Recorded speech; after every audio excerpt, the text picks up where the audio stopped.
Olá, você que nos acompanha. Hoje nós estamos aqui com o Reinaldo Souza Carvalho Neto. Conhece?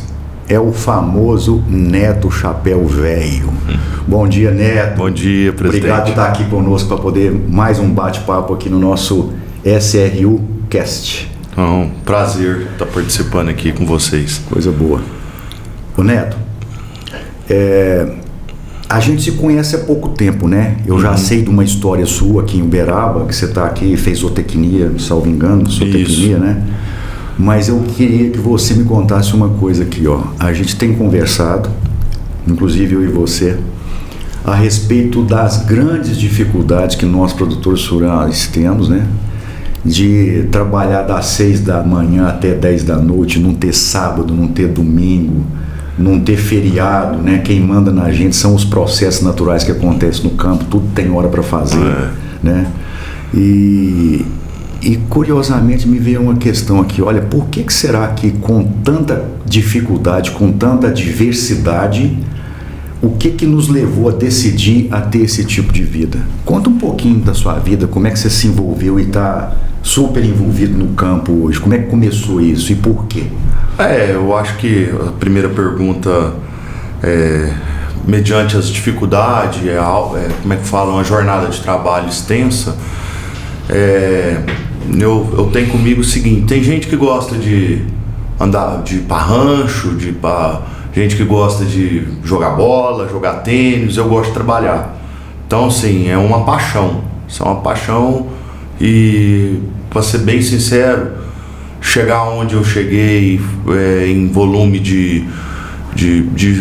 volume das minhas atividades sempre foi um sonho, entendeu? Como se fosse um sonho realizado. Eu sempre sonhei poder produzir da forma que eu estou produzindo hoje.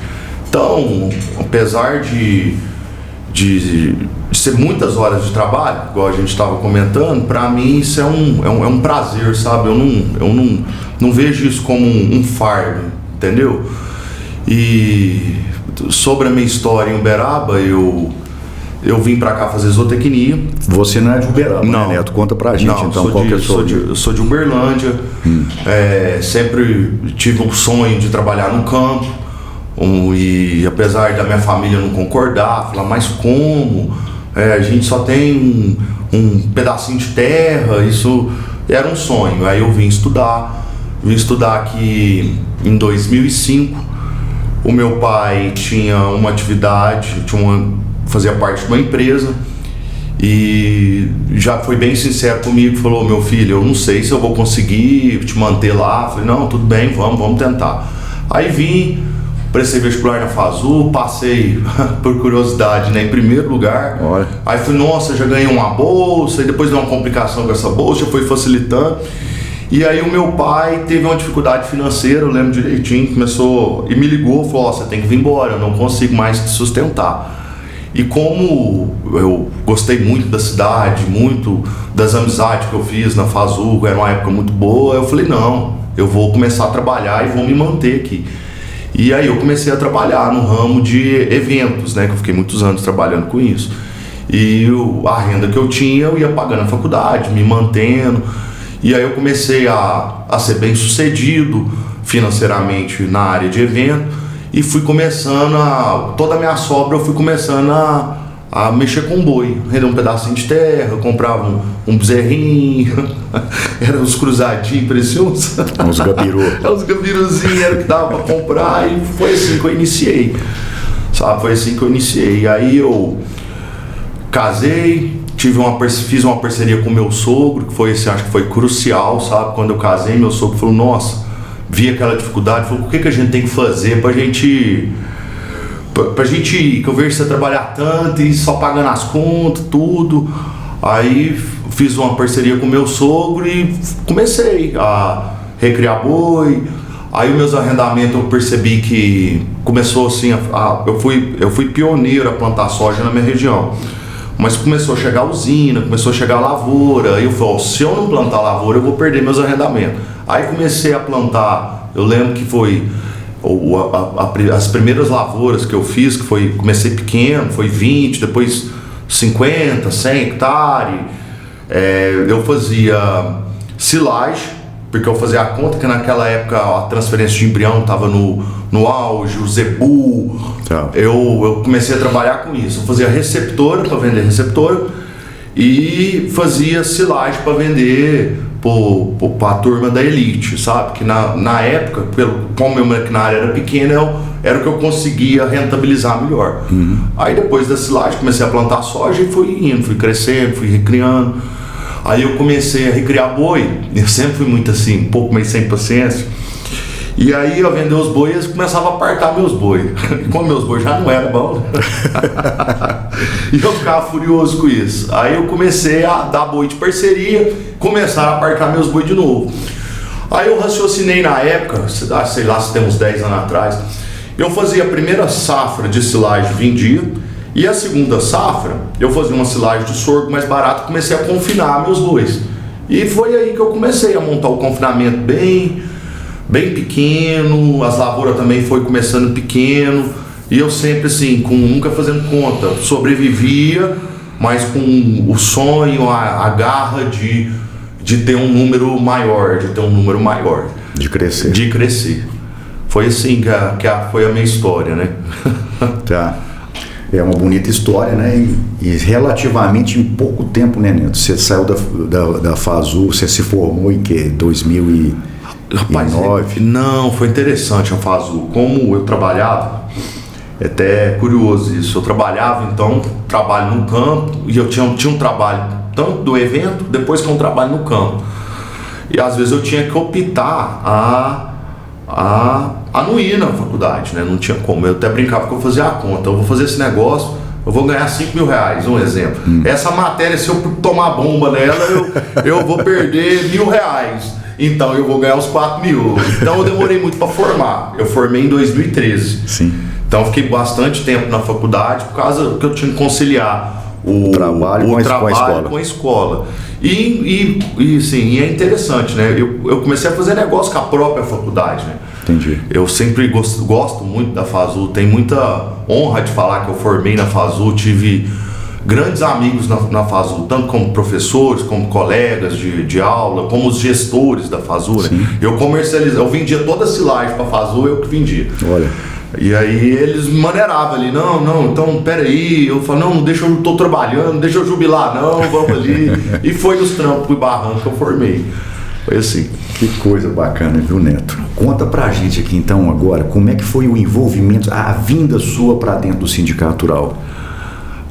Você falou aqui pra gente agora assim que você sempre teve muita vontade de trabalhar. Isso. Né? Então, assim, dentro daquilo que você faz, que não é pouca coisa, assim, mesmo assim eu vou entrar pro Sindicato Rural. Conta um pouco dessa história, como é que você veio chegar aqui? Não, é interessante, né? Eu recebi o convite, eu através do Romeu Borges, da turma tudo, mas eu sempre tive uma gratidão muito grande pelo Romeu, porque sempre, quando eu comecei a mexer com boi, o Romeu foi um dos caras que me ajudou, sabe? Eu tenho um trem na minha cabeça que é honra, sabe? E o Romeu me ligou, falou, nossa, eu acho que você ia contribuir tanto para a diretoria e tal, pelo que você representa hoje na atividade, e eu precisava que você visse na nossa gestão. E eu falei, Romeu, mas eu não tenho tempo, como é que eu vou fazer? Ele falou, não, pensa aí. Aí eu comecei a pensar o seguinte, eu pensei assim, gente, eu sou um cara que eu tive tanta oportunidade boa, tantos mentores bons, sabe, para formatar o que eu construí.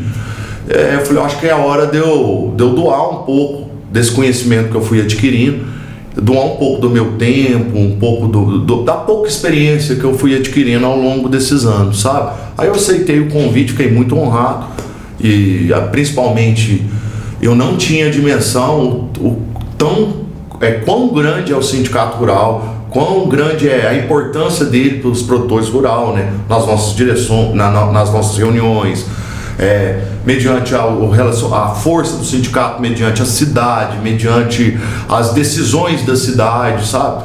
Então, eu te falo assim que eu fiquei encantado, porque eu já tinha conhecimento de outros sindicatos. Eu acho que o sindicato de Uberaba é extraordinário. Eu acho que os produtores assim não têm dimensão, né, das nossas reuniões, do que a gente luta por ITR, luta por tudo que é do interesse da classe, né? Exatamente. E realmente você falou uma coisa certa. O produtor não tem a dimensão dessa realidade, do quanto não só o sindicato faz parte de um sistema sindical que está ligado à nossa federação, que é a FAENG, né? Que está ligada à confederação, que é a CNA.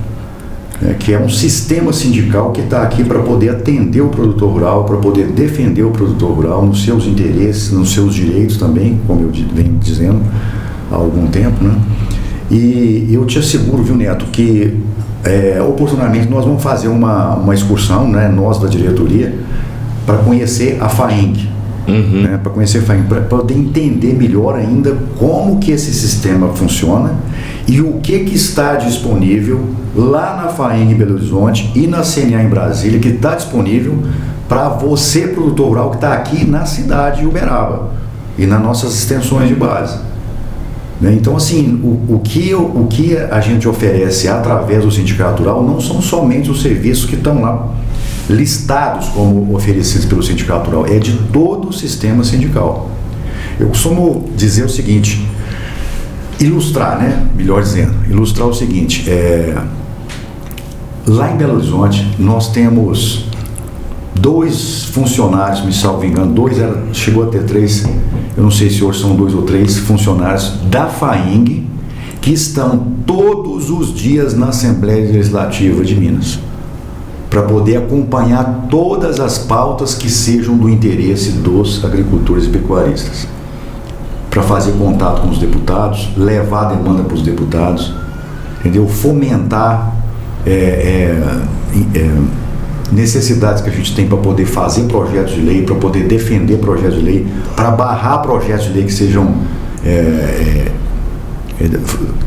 contra os nossos interesses, né? Isso acontece na Assembleia Legislativa de Minas e tem funcionários da CNA também que estão em Brasília, no Congresso Nacional, na Câmara do Senado, para acompanhar qualquer coisa que seja do nosso interesse. É muito interessante. Né? Então isso aí é uma malha que está toda disponível para nós. Nós precisamos de entender melhor ela, nós produtores rurais, associados ou não, e nos desfrutar mais dela. Né? Os mecanismos estão aí, eles existem e a gente tem que trabalhar eles. Tem uma frase que fala, quanto mais você cresce, mais problemas você tem, né? E é verdade. E a gente tem que estar disposto a isso, né? E hoje eu não tinha assim, eu não tinha noção da dimensão que o sindicato, porque hoje a gente vai tendo tanta diversidade ambiental, jurídica, trabalhista, que o sindicato desembola aquilo e auxilia. Os produtores nem têm noção, sabe, disso, sabe? Eu acho que eu nunca imaginei assim, que eu ia participar de alguma coisa sindical, social, que seja, sabe? Mas hoje eu vejo o grau da importância disso, entendeu? O Neto, e é importante sim, porque você tem uma voz que tem um destaque dentro do meio. Então é muito importante você levar essa mensagem também, né? E você estava falando assim da dimensão do que pode ser oferecido, que desembola muita coisa. Esse é o papel principal nosso, né? Fazer a representação política, né? A defesa, a orientação do associado, que na verdade extrapola, porque quem não é associado acaba sendo beneficiado de tudo que a gente faz, né? Do ponto de vista municipal, estadual e até nacional. Mas o sindicato também oferece muitas vantagens na cesta de serviços, né? Do jurídico, do contábil, você pede-se muito disso, do jurídico, do contábil, dos convênios que existem em empresas que prestador de serviço, no comércio, em escolas. Então são muitos descontos que a gente oferece para os associados, que não é o objetivo principal, mas que já traz uma vantagem tremenda e que já justifica muito também a vinda do produtor rural que não está sindicalizado para poder participar com a gente, né? Para poder falar conosco, para a gente ouvi-los. Não, é impressionante. É muito importante. Eu acho impressionante. eu acho impressionante. Sério mesmo, não tinha noção disso, e hoje, com todo dia, com os trâmites diários, eu vejo o tanto que é importante a luta do sindicato eu acho assim, para a sobrevivência do produtor. É muito importante, sim. Porque, mas eu não preciso. Não precisa. Dependendo de uma lei, a gente é impedido de trabalhar, a gente é impedido de produzir. Prejuízos que a gente possa vir a ter em função de alguma coisa que venha a valer sem a gente contrapor, né? Eu acho assim, fantástico. Eu acho assim que tá de parabéns o Sindicato Rural de Uberaba. Eu acho que ele vem fazendo esse trabalho, né? É um trabalho contínuo que é um benefício muito grande para todos os produtores. É uma casa que tem uma história muito bonita, né? Que nós tivemos o nosso patrono que deixou a marca dele, né? Que na verdade deu diretrizes para a gente que está até hoje, a gente segue, né? Edilson Lamartine Mendes, e o nosso patrono, nosso querido patrono. Ô Neto, a gente já está caminhando já para os finalmente. De tudo isso que a gente falou aqui, dos problemas que a gente tem, dos que você tem na sua área de bovinocultura, de agricultura de grãos, que recado você daria para o nosso associado e para quem também não é associado a respeito dessa questão do associativismo no sindicato rural, no sistema sindical, FAENG e CNA? Não, acho que todo mundo deveria conhecer, pelo menos conhecer, ou às vezes participar, eu acho que isso é possível, participar de uma reunião para entender a luta que a gente hoje, representando o sindicato, a luta que a gente vai tentando romper barreiras, que cada hora é um problema, cada hora é uma coisa que ninguém não tem nem dimensão do tamanho do problema que pode apresentar para a classe, que a gente está no dia a dia lutando por isso, sabe? Seja desapropriação de terra, seja leis abusivas ambientalistas, seja trabalhistas, sabe? Isso, tributárias, né? Não podemos deixar de fora. Isso. Nós temos um desafio enorme pela frente aí, que é essa reforma tributária, que precisamos de nos debruçar sobre ela para saber como é que vai ser, né? E se a gente estiver unido, né, Neto? Juntos e unidos, a gente vai fazer um trabalho mais efetivo nesse sentido. E ver a força, e assim, sentir a força que o sindicato tem para defender a classe. Isso aí. Isso aí esse era o recado que eu tinha que dar para quem não conhece o Sindicato Rural de Uberaba. Muito obrigado, Neto. Você que nos acompanha até agora, obrigado pela sua presença e até breve. Esperamos vocês. Obrigado, Vinícius. É isso aí. Forte abraço a todos. Obrigado.